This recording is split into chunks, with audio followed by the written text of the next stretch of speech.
Hi all ഫെറ്റ്ലയുടെ YouTube ചാനലിലേക്ക് എല്ലാവർക്കും ഒരിക്കൽ കൂടെ സ്വാഗതം. അപ്പോൾ നമ്മൾ സ്കാനിങ്ങിലേക്ക് കടക്കുന്നതിന് മുമ്പ് നമ്മൾ അത്യാവശ്യമായിട്ട് അറിഞ്ഞിരിക്കേണ്ട ഒരു ടോപ്പിക്കാണ് എന്താണ് TCP, എന്താണ് UDP എന്നുള്ളത്. നമ്മൾ കഴിഞ്ഞ വീഡിയോയിൽ ചെറുതായിട്ടൊന്ന് പറഞ്ഞിരുന്നു. TCP എന്നാൽ ട്രാൻസ്മിഷൻ കൺട്രോൾ പ്രോട്ടോകോൾ ആണ്, UDP എന്നാൽ യൂസർ ഡാറ്റാഗ്രാം പ്രോട്ടോകോൾ ആണ്. അപ്പോൾ നമ്മളിത് എന്താണെന്നാണ് ഇന്നത്തെ വീഡിയോയിൽ മെയിനായിട്ട് പഠിക്കാൻ പോകുന്നത്. അപ്പോൾ ഈ TCP ആൻഡ് UDP എന്നാൽ മെയിനായിട്ട് ഒരു 2 പ്രോട്ടോകോൾസ് ആണ്. ഇതിൻ്റെ മെയിൻ യൂസ് എന്താണെന്ന് വെച്ച് കഴിഞ്ഞാൽ നമുക്ക് സെർവർ ടു ക്ലയൻറ്റ് കമ്മ്യൂണിക്കേഷനിൽ നമുക്ക് ഡാറ്റ പാക്കറ്റ്സ് സെൻഡ് ചെയ്യാൻ സഹായിക്കുന്ന 2 മെയിൻ പ്രോട്ടോകോൾസ് ആണ് TCP ആൻഡ് UDP. ധാരാളം പ്രോട്ടോകോൾസ് വേറെയും ഉണ്ട്. എന്നാൽ നമ്മൾ വൈഡായിട്ട് യൂസ് ചെയ്ത് വരുന്ന 2 മെയിൻ പ്രോട്ടോകോൾസ് ആണ് TCPയും UDPയും. അപ്പോൾ നമുക്കിനി TCP എന്താണെന്ന് പഠിക്കാം. അപ്പോൾ TCP എന്നാൽ ട്രാൻസ്മിഷൻ കൺട്രോൾ പ്രോട്ടോകോൾ ആണെന്ന് ഞാൻ പറഞ്ഞിരുന്നു. ഈ TCP ആണ് മോസ്റ്റ് വൈഡ്ലി യൂസ്ഡ് ആയിട്ട് വരുന്നത് കമ്പയർ ടു UDP. ഇപ്പോൾ TCPയെ കുറിച്ച് വളരെ ഈസി ആയിട്ട് പറയുകയാണെങ്കിൽ, ഇപ്പോൾ നമ്മൾ നമ്മുടെ വെബ് ബ്രൗസർ ഓപ്പൺ ചെയ്ത് facebook.com ക്ലിക്ക് ചെയ്തെന്ന് വെച്ചു. അപ്പോൾ അവിടെ സംഭവിക്കുന്നത് നമ്മൾ നമ്മുടെ കമ്പ്യൂട്ടറിൽ നിന്നും TCP പ്രോട്ടോകോൾസിൻ്റെ സഹായത്തോടെ ഡാറ്റ പാക്കറ്റ് സെൻഡ് ആവുകയാണ്. എങ്ങോട്ട്? ഫേസ്ബുക്കിൻ്റെ വെബ് സെർവറിലേക്ക്. അങ്ങനെ ഫേസ്ബുക്കിൻ്റെ വെബ് സെർവറിൽ പോയിട്ട് എനിക്ക് ഈ വെബ് പേജ് വേണമെന്ന് നമ്മൾ പറയുകയാണ്. അപ്പോൾ നമ്മുടെ ഫേസ്ബുക്കിൻ്റെ വെബ് സെർവർ ഈ TCP സഹായത്തോടെ ഈ പാക്കറ്റ്സ് റിസീവ് ചെയ്തിട്ട് തിരിച്ച് പാക്കറ്റ് സെൻഡ് ചെയ്യുകയാണ് നമ്മുടെ വെബ് ബ്രൗസറിലേക്ക്. അങ്ങനെ ഈ ബ്രൗസർ ഈ പാക്കറ്റ്സ് അറേഞ്ച് ചെയ്തിട്ടാണ് നമുക്ക് ആ വെബ് പേജ് അവിടെ വ്യൂ ആവുന്നത്. സിമ്പിൾ എക്സാമ്പിൾ എടുക്കുകയാണെങ്കിൽ, നമ്മളിപ്പോൾ ലിങ്ക് ക്ലിക്ക് ചെയ്യുകയാണെങ്കിൽ ഇത് തന്നെ സംഭവിക്കുന്നത്. നമ്മളിപ്പോൾ ഏതെങ്കിലും പേജിലേക്ക് സൈൻ അപ്പ് ചെയ്യുകയാണെങ്കിലും ഇത് തന്നെയാണ് സംഭവിക്കുന്നത്. അപ്പോൾ പറഞ്ഞു വന്നത്, TCP എന്നത് ഒരു 1 വേ കമ്മ്യൂണിക്കേഷൻ അല്ല. TCP നടക്കുന്നത് ഒരു 3 വേ കമ്മ്യൂണിക്കേഷൻ അല്ലെങ്കിൽ 3 വേ ഹാൻഡ് ഷേക്ക് ആണ് അവിടെ സംഭവിക്കുന്നത്. ഈ 3 വേ ഹാൻഡ് ഷേക്ക് എന്താണെന്ന് വെച്ച് കഴിഞ്ഞാൽ, ഇത് കാണുന്നത് നമ്മുടെ ക്ലയൻറ്റ്, ഇത് കാണുന്നത് നമ്മുടെ സെർവർ ആണെന്ന് വെച്ചോ. അപ്പോൾ ഫസ്റ്റ് നമ്മൾ അയക്കുന്നത് സിൻ പാക്കറ്റ്സ് ആണ്. സിൻ പാക്കറ്റ് എന്ന് വെച്ച് കഴിഞ്ഞാൽ സിങ്ക്രോണൈസ് സീക്വൻസ് നമ്പർ. സിൻ പാക്കറ്റ് ഈ ക്ലയൻറ്റ് സെർവറിലേക്ക് അയക്കുകയാണ്. ഈ കൂടെ ഒരു സെഗ്മെൻറ്റ് നമ്പറും കാണും. അങ്ങനെ നമ്മുടെ സെർവർ ഈ പാക്കറ്റ് റിസീവ് ചെയ്യുന്നു, എന്നിട്ട് തിരിച്ച് നമ്മുടെ ക്ലയൻറ്റിന് അയക്കുകയാണ്. SYN plus ACK.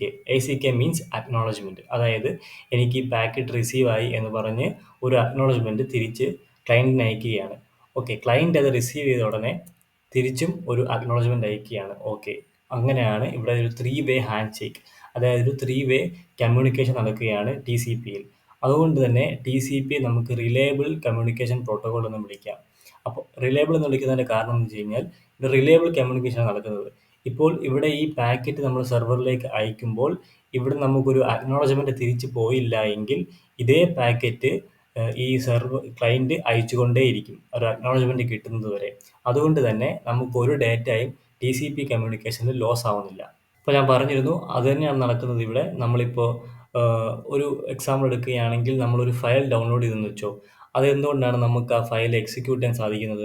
അവിടെ നടക്കുന്നത് TCP പ്രോട്ടോക്കോളിൻ്റെ സഹായത്തോടെ നടക്കുന്ന 3 വേ കമ്മ്യൂണിക്കേഷനാണ് നടക്കുന്നത്.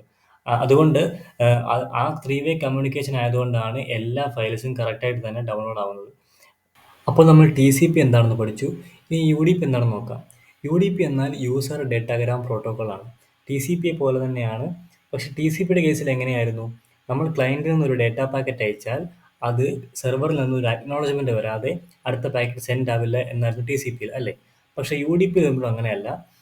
ഡാറ്റ പാക്കറ്റ് സെൻഡ് ആയിക്കൊണ്ടേയിരിക്കും. അതിപ്പോൾ സെർവർ കിട്ടി എന്ന് അക്നോളജ്മെൻറ്റ് അയച്ചാലും ഇല്ലെങ്കിലും UDP അതൊന്നും ശ്രദ്ധിക്കത്തേയില്ല. UDP ഇങ്ങനെ അയച്ചുകൊണ്ടേയിരിക്കും അടുത്ത പാക്കറ്റ്. അപ്പോൾ ഇവിടെ മെയിനായിട്ടും നമ്മുടെ ഇത് പോകുന്നത് സ്പീഡിൻ്റെ കാര്യത്തിലാണ്. UDP സ്പീഡിൻ്റെ കാര്യത്തിൽ വളരെ മുന്നിലാണ്.